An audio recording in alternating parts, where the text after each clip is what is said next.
Min-jae was 20, juggling night classes and a part-time job at a 24-hour cafe that smelled permanently of burnt espresso and bleach.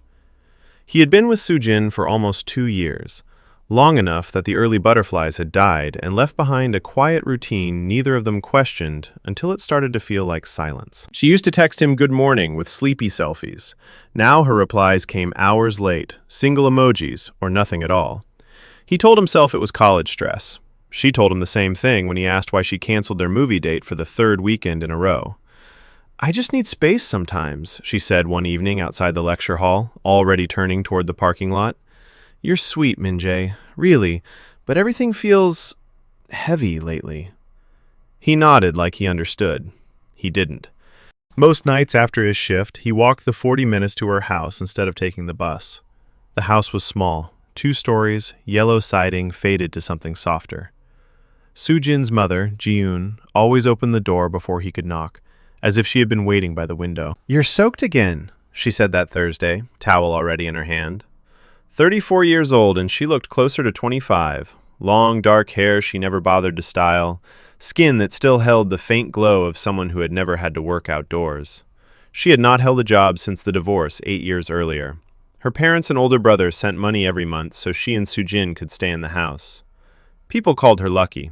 She called it lonely. Min-jae took the towel. "Thanks, Ji-yoon." "No aunt tonight?" She smiled, small and teasing. "You told me to stop last month." "I did, didn't I?" She stepped aside. "Come in, Soo-jin's out." He already knew.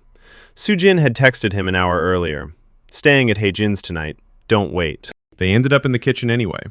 Ji-yoon was making doenjang jjigae, the kind that simmered for hours until the whole house smelled like home. Min-jae rolled up his sleeves and chopped green onions beside her without being asked. Their elbows brushed once. Neither moved away. "She's been distant," he said after a long, quiet stretch. Ji-yoon kept stirring.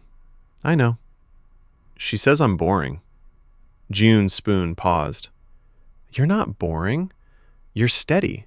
That's rarer." He gave a small laugh that didn't reach his eyes. "Steady doesn't win girlfriends, apparently." She turned the burner lower and looked at him.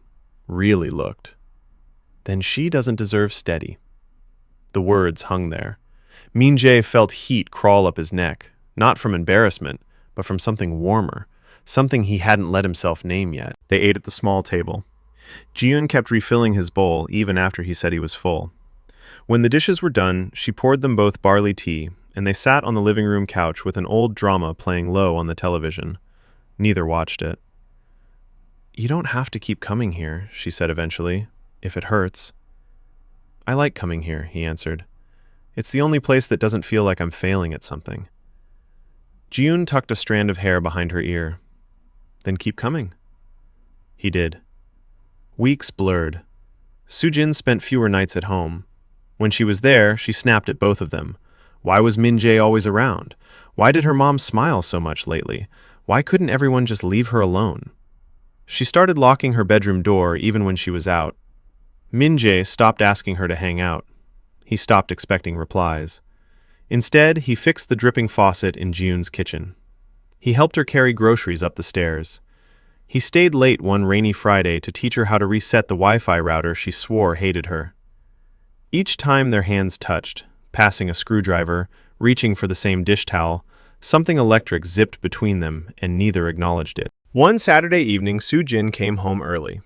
Min-jae and Ji-yoon were laughing in the kitchen over a failed attempt at tteokbokki. Sauce was on the counter, on Ji-yoon's apron, on the tip of Min-jae's nose. The radio played something slow and jazzy. The front door slammed. Soo-jin stood in the doorway wearing a dress Min-jae had never seen, lipstick smudged at the corner of her mouth. "What the hell is this?" she said. Ji-yoon straightened. "We were just... God, Mom, he's my boyfriend, not your little project." Min-jae wiped his hands on a towel. "Soo-jin, don't," she laughed, sharp. "You think I don't see it? The way you look at each other? It's pathetic." Ji-yoon's face went pale. "That's enough." Soo-jin stepped closer. "No, it's not. I've been seeing someone else for months. Someone fun. Someone who doesn't treat me like I'm broken just because I want more than this boring little life you're both so comfortable in. Min-jae felt the floor drop out from under him, even though part of him had known for weeks. Soo-jin looked at him. "We're done, okay? Just go." She turned and walked upstairs. The bedroom door locked with a click. Silence swallowed the kitchen. Ji-yoon's hands shook as she reached for the sponge, as if cleaning could fix what had just broken. Min-jae gently took it from her. "You don't have to do that," she whispered. "I want to." She looked up at him, eyes shining. "I'm sorry." "For what?" "For everything. For her. For letting myself feel things I shouldn't." He set the sponge down. "Ji-yoon." She shook her head. "Don't. Please don't say anything kind right now. I'll fall apart." He stepped closer anyway. Thunder rolled outside. Rain tapped the windows like impatient fingers. "I've been falling apart for months," he said quietly.